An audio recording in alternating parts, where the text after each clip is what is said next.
Dear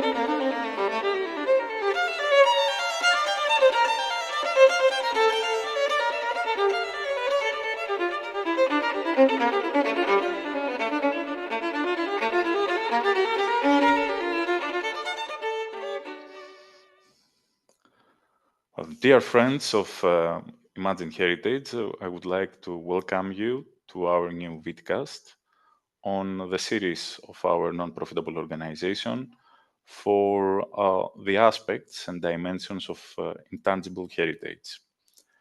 Today, I have the pleasure and I would like to welcome Emma Gabor, who is a Hungarian-born, holds masters in arts and heritage, policy education and management from Maastricht University, grew up in Vienna, and then moved to London, graduated from UCL, holding a bachelor's in arts history. Co-founder of the Salon de les Azés, of the journal Dabrouage, and one of the lead personalities of Arts and Cultural Management Conference, a passionate polyglot and an avid early modern historian, having completed many courses and CEU and the Warburg Institute, an art historian, and an aspiring cultural entrepreneur. Emma, welcome. And I really want to say that it's a pleasure for us to develop this thematic today about the heritage of Hermeticism, not only about the Renaissance, but generally for our modern way of life. So our point of view was that the most important thing is to find a way to discuss outside of academia how this kind of intangible heritage wealth as Hermeticism connected or reflected on our modern life. So the stage is yours, and why not, before we starting, to share with us more things about your research fields and interests. Absolutely. Thank you so much for having me. It's a pleasure to be here and to talk about such an interesting subject. I don't think I've ever had a chance to talk in an interview or in in a conversation like this before with someone who had the same interest. So this is a really good thing. So my primary interest, I discovered Hermeticism during my bachelor's. So that was in London at UCL. I did art history, and it was really first through early modern medicine and then alchemy that I sort of came to this subject. It was a pretty straightforward introduction, I have to say. I was completely mesmerized from the first day. And then I actually specialized in the subject as well at university. So I spent 3 years studying all of this stuff. And I ended up writing my dissertation around the alchemical journey and how it reflects through Flemish 17th century art. My current research and my MA research was in contemporary witchcraft. So that was a bit different, but no less fascinating. So I basically took the 16th, 17th centuries and those magical, herbal, and witchy practices. And I basically asked myself how contemporary 21st century witches reinterpret these practices today, because there's a huge revival of witchcraft across the globe. And I interviewed quite a few of them, and we talked about herbal medicine, we talked about indigenous witchcraft, we talked about magic and rituals, and that's what I'm hoping to continue in a PhD very soon as well, and to map out these witches. So that's about my research in short. Fantastic, it's fantastic. But I would like to ask you what awakened your interest about the Hermeticism and Yeah. witchcraft magic? Yeah. I remember first seeing it was Bruegel's The Alchemist, the engraving. I don't know if you've seen it before, but it was I remember just laughing. It was so hilarious. And it was so excellent in its artistry, and it really became one of my centerpieces actually for my dissertation during my bachelor's. So it really, to me, portrays the dark side of alchemy. You know, we talk about alchemy as this great thing, you know, turning um, lead into gold and discovering the philosopher's stone, but we don't talk about, you know, all the charlatans that were present at the time, because this practice was just so widespread and everybody had access to it. So I think that was really what got me into it. Um, I think also art wise, I mean, there exist so many incredible examples of Hermetic artworks. You know, if we talk about, let's say, Heinrich Kunrad's, you know, The Alchemist's Laboratory. I mean, that's a classic, but that was also one of the pieces that just made me want to pursue this. Hmm. Do you believe that, especially this approach of alchemy and Hermeticism around immortality, transfiguration of the soul of the body, was something very, magnetic for you, or it was something more philosophical and It was magical. You know, I magical? Yeah. think I think that I mean I'm guessing we're talking about this loads today, but you know, our world is so rational and organized and Mm. everything is categorized. And I think this gave me sort of a leeway into the understanding of the world around me. You know, it doesn't only hold, I don't know, um, these very mundane things, it also holds magic and symbolism, and maybe there is more. You know, there is more than what we can perceive with our eyes. Yeah. It's true. So, do you remember works or certain pieces of art that um, made you to understand this distinction of the hermetic element inside art of philosophy? Specific artworks that I can think of that reflect Hermetic ideals are, I would say, one of my favorites is actually Albrecht Dürer, Melancholia. So I think within that we really discover the this idea of the dark night of the soul in Hermetic ideas. You know, you have to go through all the dark things in order to see the light and to receive illumination. Um, there are certain, I think, classics as well that we can think of here. So, um, you know, Leonardo's Vitruvian Man, which I think is a perfect example. In it really represents Hermetic ideas in the purest sense. So, you know, you have a figure, you have a human figure within a circle and a square, and the circle stands for divinity, the square stands for earth, and the human is basically the sort of in between. So he is the microcosm that reflects the macrocosm of these two really big entities. So in that way, it's both anatomy, but it's also cosmology. So yes, I think these works of art. I want to say that there are such a plethora of different types of you know, artworks and visual culture at the time that can be read as Hermetic, that was meant to be read as Hermetic. So I think I want to encourage the audience to look for those and to, you know, discover those, not just the really famous ones, because we can also talk about, you know, maybe Botticelli's Hmm. Era, which is you know, it's at the Uffizi, and it's mythological, but it's also very, you know, symbolic and spiritual in the Hermetic sense. So um, Venus, the goddess of love, um, is also the embodiment of harmony, divine harmony. That is this ideal in Hermetic Hmm. Hermetic thought. Yeah. Yeah, and from this point of view, I think that is very interesting to discuss what happens in Renaissance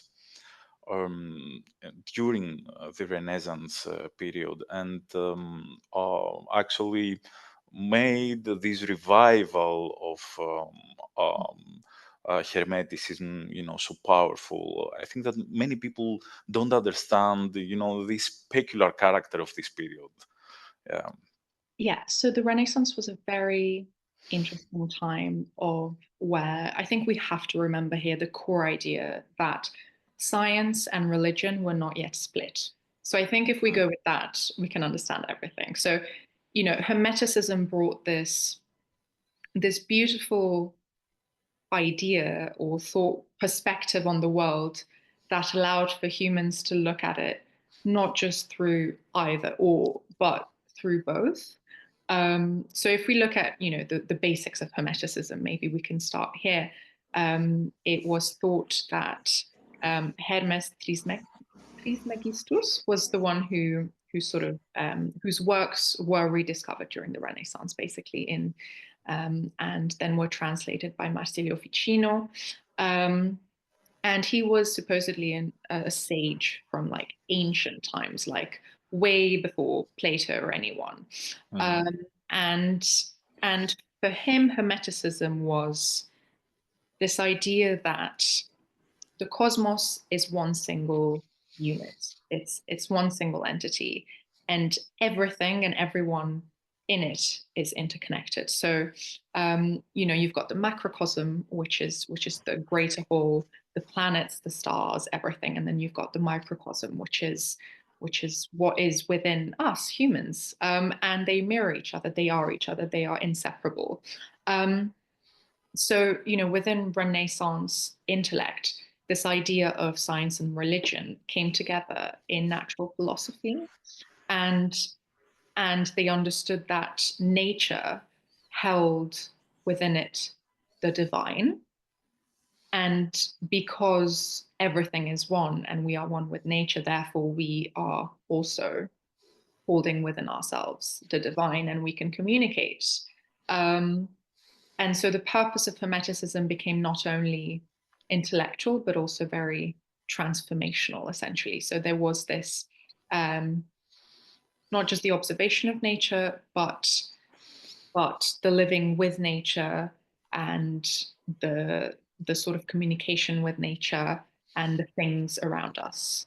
Um, and so the world was to be read like a book, basically, through symbolism, through various meanings. Mhm. Well, I always wondering why many people, because of the humanism that characterizes the Renaissance, connected this period so much with the Enlightenment period. And really, I cannot understand that. I would love to hear your opinion. How this absolutely magical period, a transformational period of Renaissance, is related with this, yes, revolutionary but very rational aspect of Enlightenment. Which is your? I think it's because they both had the same purpose, essentially. So, Renaissance humanism wanted to understand the world and and posited, Hermeticism posits humans as a divine entity, actually, almost a godlike being. You're here for a purpose. You're not just a passive being. And I think the Enlightenment definitely did that. So I think the purpose is the same. The means are rather different. Hmm. But I think in that way, yes, they're very similar. Okay. Um, well, I think now we can start my favorite part of this discussion. It has to do with uh, how it's possible to approach the Hermeticism as a living philosophy today. And if you want to find the foundations of the Hermeticism philosophy in the purpose of the modern life, how we can how we can do it, that how we can find them.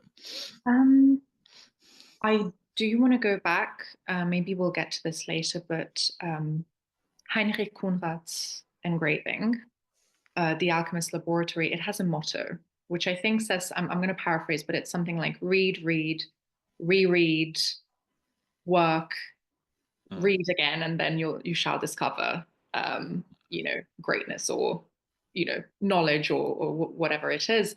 And I think that's what Hermeticism is. I think it's hard work. I think it's deep, sometimes slow work, because it requires to go into such depths. And I think there is a very big discrepancy between the 21st century, as in its pace, and what Hermeticism requires. So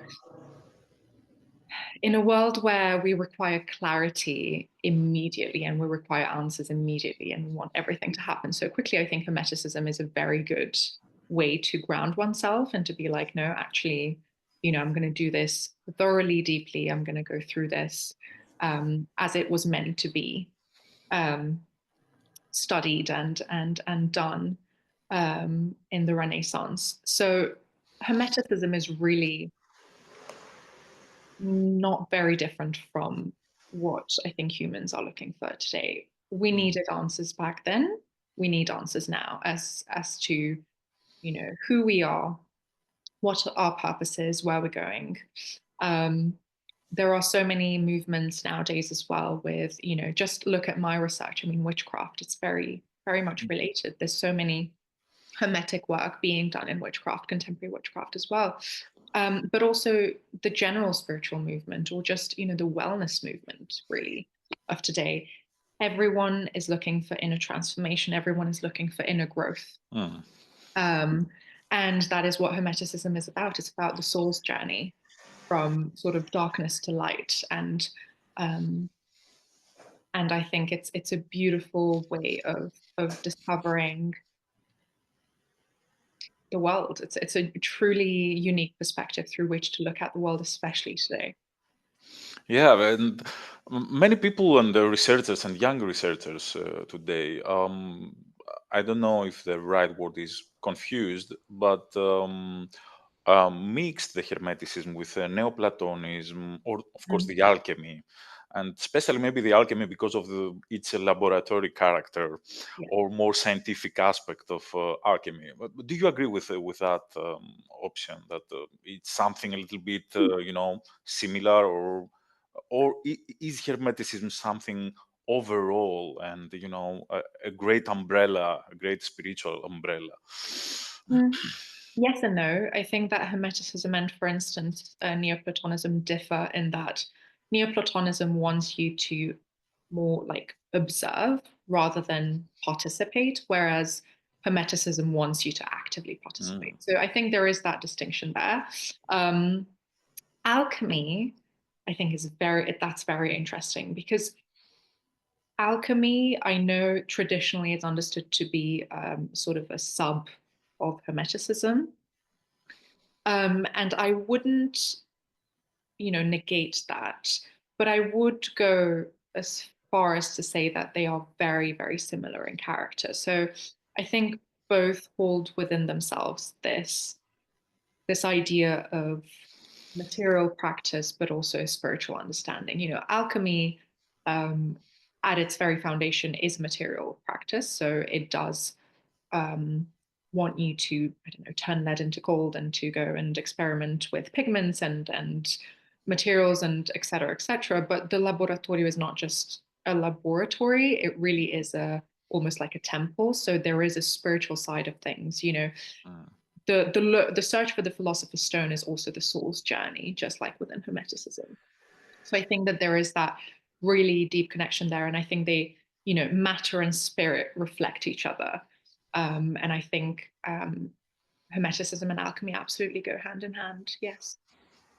Yeah, it's very interesting that with that way, I think that it's a kind also of a fighting debate with the theology from this point of view. because could include many things, but at the same time refuse to be a dogma. Yeah. Absolutely. Um, uh, I would like to talk about something that it's the magnus opus of Hermeticism, and has to do with the corpus Hermeticum, and to discuss more things. Many people have a feeling of something very mysterious about this text or series of texts. So yeah. So as previously mentioned, it was basically taken up by Marsilio Ficino, who was an Italian scholar and a Catholic priest. And in 1463, his patron, Cosimo de' Medici, asked him to basically focus on the translation of this work that was then discovered and asked him to put down his translations of Plato, which he was working on at the time. Because this text was to be older. So it was a big deal, right? Everybody was very excited. And so I think what essentially the work in itself is supposedly very magical and wonderful, but apparently, I mean, what Ficino did was a very interesting rendering of the translation, offering a sort of new perspective to culture, art, literature. So the work was about, it was on divine cosmology, it was on philosophy and magic and all these spiritual ideas, but it was also about how the art creativity is basically a mirror of the divine. And so the artist became, went from, let's say, artisan to this theurgist who was able to control, nature around him, not just imitate it, but also reveal its spirit. And so the artist basically received this new status. He received this new sort of he became this new being who was able to communicate between worlds, between the material and the divine. And so art and literature suddenly became these sacred things, which of course can then be, we can ask ourselves, was this how the topos of the genius artist, is this how it came to life? I mean, we look at Michelangelo, we could look at Leonardo, they were deified, they were treated as gods. So that's why people thought it was very special work. Yeah. Great. Uh, do you think that the most interesting thing in corpus has to do also with a kind of um, multinational character of this work? I mean, came from Egypt or Yeah. Hellenism, Egypt, and all these things are are magical by their own. So Yes. yeah. Yes. This idea that it's so ancient and that it holds so much wisdom and so much heritage and history within it, I think that definitely influenced it. Yes. Mhm. Absolutely. Yeah, the multicultural, character. Um, do you think that the Vitruvian Man is the symbol per definition that we can analyze or understand symbolically the meaning of Hermeticism? Not necessarily, but I think it's a very rational, simple. I mean, Mm, simple. It's a straightforward reading. I don't think that Hermetic symbolism is always straightforward. I don't think that the reading of Hermetic symbolism is always meant to be straightforward. But in that particular case, I think it offers us a rational understanding. Yes. mhm. It was mostly with the architecture that we can find more interesting things. Do you agree with that? Especially, I mean, in Italy, you have this impression, yeah. I mean, if we look at Brunelleschi's dome in Florence, I think that's perhaps one of the prime examples, at least for me as an art historian. I mean, that's, it's huge. It's really this idea of we're uniting heaven and earth. At the time, Florence thought itself to be this sort of new Athens, so it was very important to them that symbolism is there. But also, if we look around Rome, I love Rome, and if we look at even not very like examples you would think of, like for instance, I know there's the Villa d'Este in near Tivoli. The gardens are basically an allegory of from chaos to harmony, and all the labyrinths and fountains and everything. All of those elements represent that. Or there's a Villa Farnesina in Rome, where there's the loggia that was painted by Raphael, and there's the myth of Cupid and Psyche, and there's these allegories of the soul's ascent through love and divine union. So I think there's lots of examples there, but I think perhaps regarding architecture, maybe you can also chime in. um, uh, Maybe just because you mentioned Rome, this syncretism is something that we can emphasize. For example, I mean, especially in Rome, uh, you're receiving this coexistence of the Christological element with the pagan, with unimaginable fusion. And maybe the magical is this, how they found a way to make these different aspects of religiosity to be together. Yeah. Absolutely. um, so can we say that during the art history, the Hermeticism is a kind of, how can I say, spiritual father, or a birthplace that always, engineering and reloaded the art movements as a cryptic source? Hermeticism, you mean? Yeah, Hermeticism. Yeah. Yes, I believe so. I think that beyond, religious artwork, I think Hermeticism was definitely what gave so many different types of options in terms of meaning and allegory to paintings and to all forms of visual culture. Um, yeah, yeah. Um, mhm. Let's come back to today and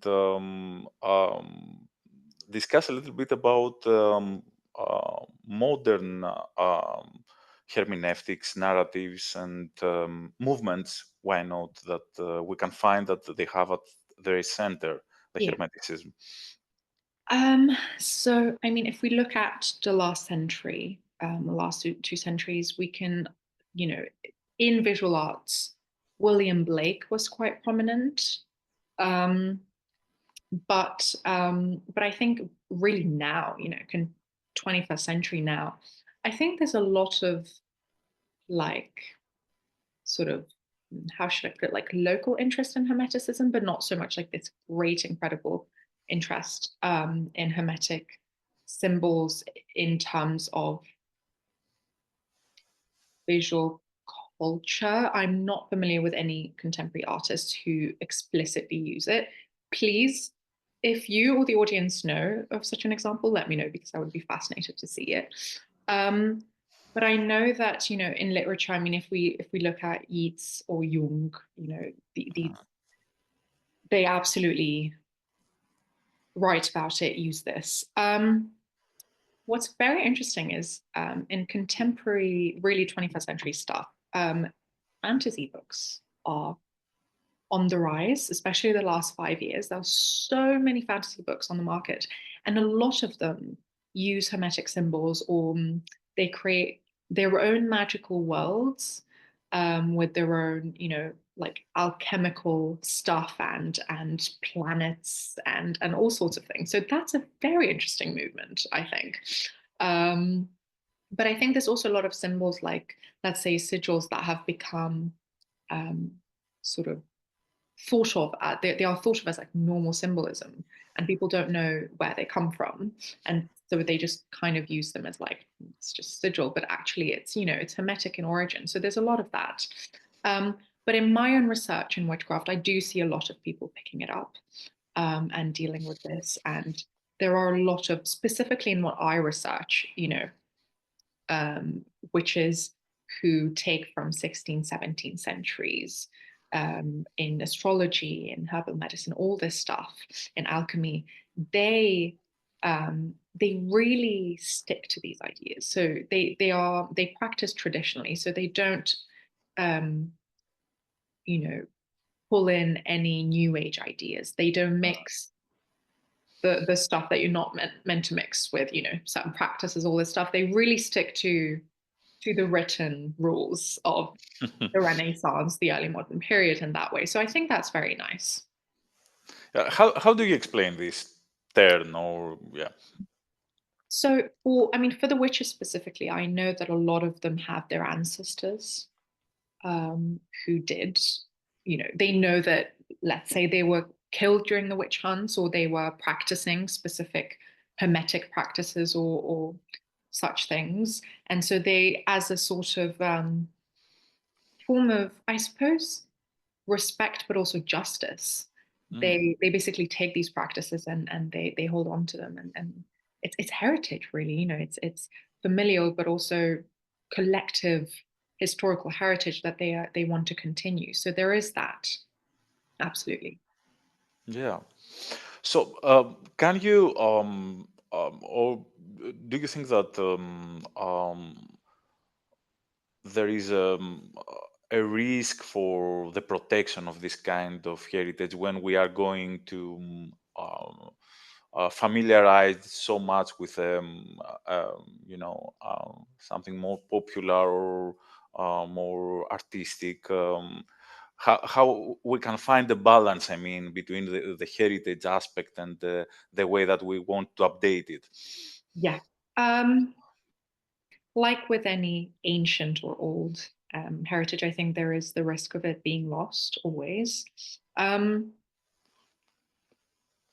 there is this idea of, you do want to grow and you do want to evolve within society. So I don't necessarily think it's a bad thing, let's say, if there are new age witches who practice certain hermetic ideas and then mix it with, let's say, contemporary ideas.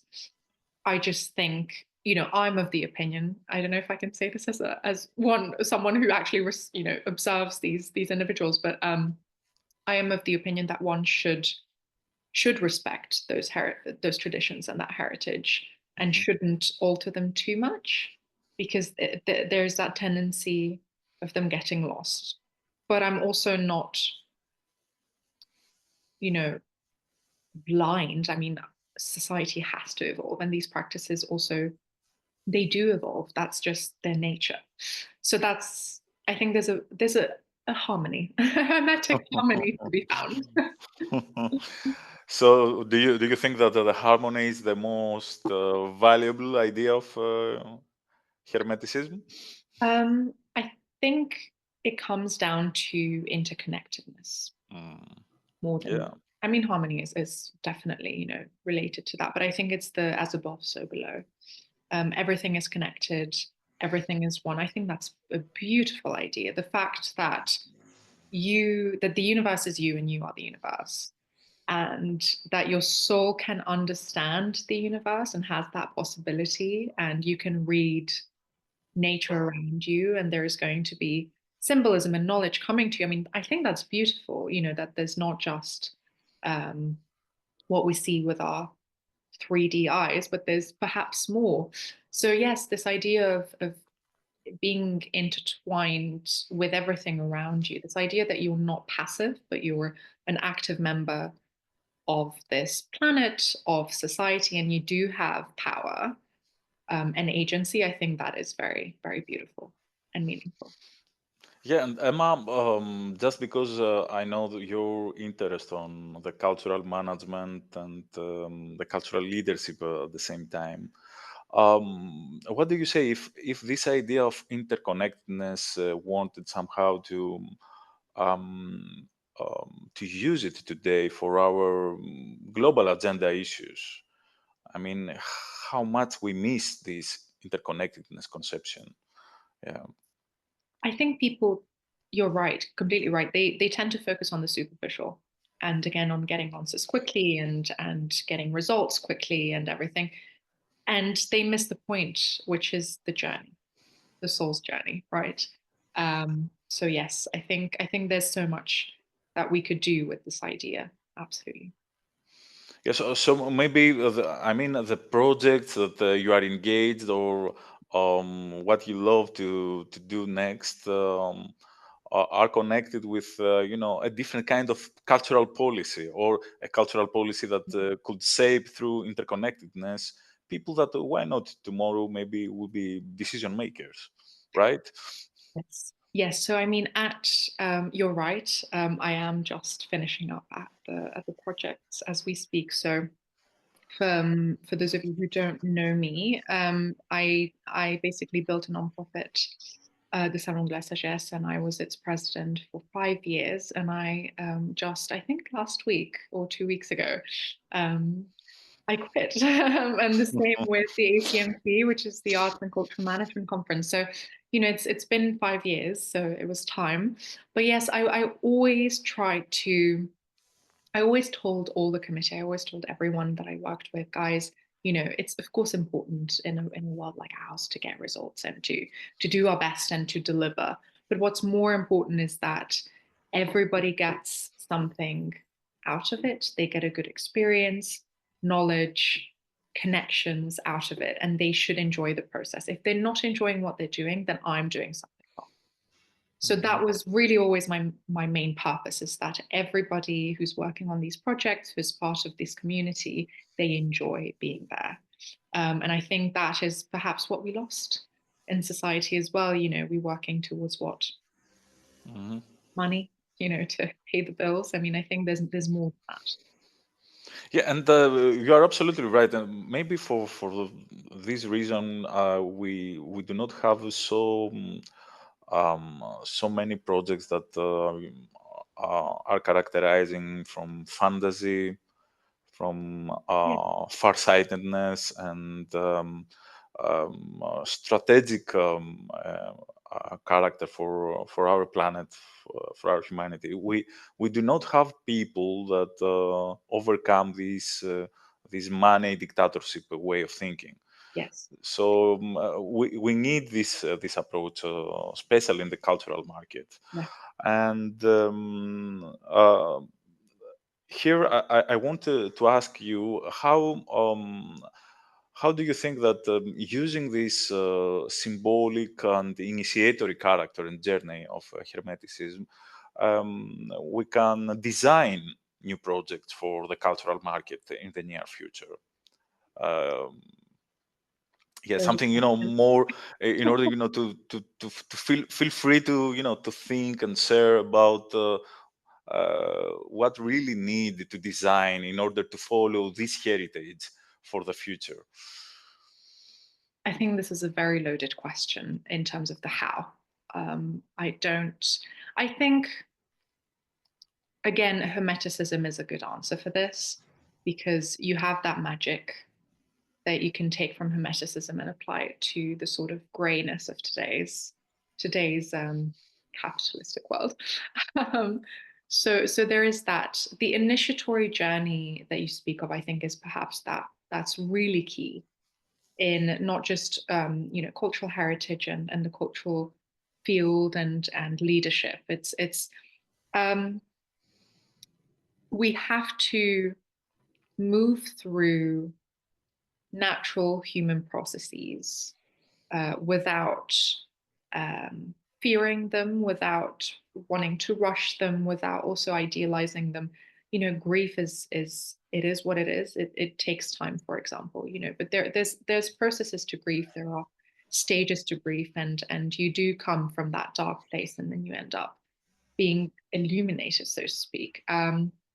Same with creative research. You start from somewhere and you end up somewhere else. So this idea of meaning, humanity craves meaning inherently. That's why we have religion, and all these beliefs. Hermeticism was born. It was taken up again in the Renaissance because people thought, wow, this might be the answer to my questions. So yes, this initiatory journey is something that we should put more emphasis on, and we should allow people to move through these natural cycles. Yeah, great. And I think that because it's on the top of our agenda today, on a global level, that maybe this blossoming of post-human debate is is a good opportunity to bring a new kind of discussion about what does it mean to support immaterial and not material things, or what does it mean to want to support a kind of new creative economy, a new cultural economy. Uh, Absolutely. do you think that this post-human debate is a kind of obstacle, or a challenge for this? The world is changing. We have to change with it. It might be a challenge, yes, but I think it's necessary. I don't think we can deny that we're coming to the end of an era. And as you say, we need new methods, we need new perspectives, new ways of thinking to cater to these questions and challenges. Great. So, share with us and our audience a book that is a Yes. kind of guide or symbol, and at the same time something that, why not, maybe shape our lives. So my favorite book from this era is actually The Strife of Love in a Dream, which was, I think it was an absolute classic at the time as well. Um, and it's really a very core hermetic book in itself. It's a romance, but it's also, there's longing, there's also mysticism, Christian mysticism in it. There's also this hermetic depth, all these allegories of dreams, and I think that it really illustrates the Renaissance spirit. So I think that's a good place to start, really, if you're looking at discovering more hermetic stuff. And it's a good read as well. It was very well um, translated and kept. It's also a very beautiful book. hmm So, and a last, let's say, tip, how we can start this exploration, or our personal exploration, um, on Hermeticism, or how we can use Hermeticism for our Um, life. Maybe something from your personal experience, but outside of books, outside of yeah, research. yeah. Um, Mhm. I think Hermeticism can be scary at first, like any big idea, because it's so vast and it's so deep and there's so much. So just pick one thing and go from there. So I would definitely say that. Also, just keep in mind this idea of as above, so below, this interconnectedness. I think that's where all roads of Hermeticism ideas lead. Um, we're all connected to everything. This is something that you can both read about and look for in visual culture, but this is also something you can practice if you're not so much interested in the research side of things. Just you can also just look at the world in a different way, try it one day and be like, oh, okay, maybe I'll discover something new today.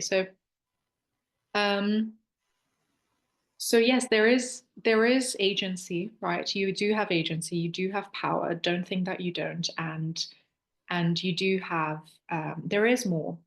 There is more. I mean, how can you think there's not? Where so many incredible things happen every day. So many horrible things too, but also very, very amazing things Yeah, as right. well. And so of course there's more. There's meaning, and look for that meaning. I think you'll find it. Great, great. Well, Emma, here I would like to thank you, and I would like to say that for us is very important to have the opportunity with people like you that have this capacity to combine and synthesize. Why not to visualize the next projects of our generation on the cultural field? And really wish to be together and have partnership opportunities, because a new generation of heritage needs people like you. So thanks Thank you again. so much. Thank you for having me. It was such a pleasure. Our pleasure. Thanks.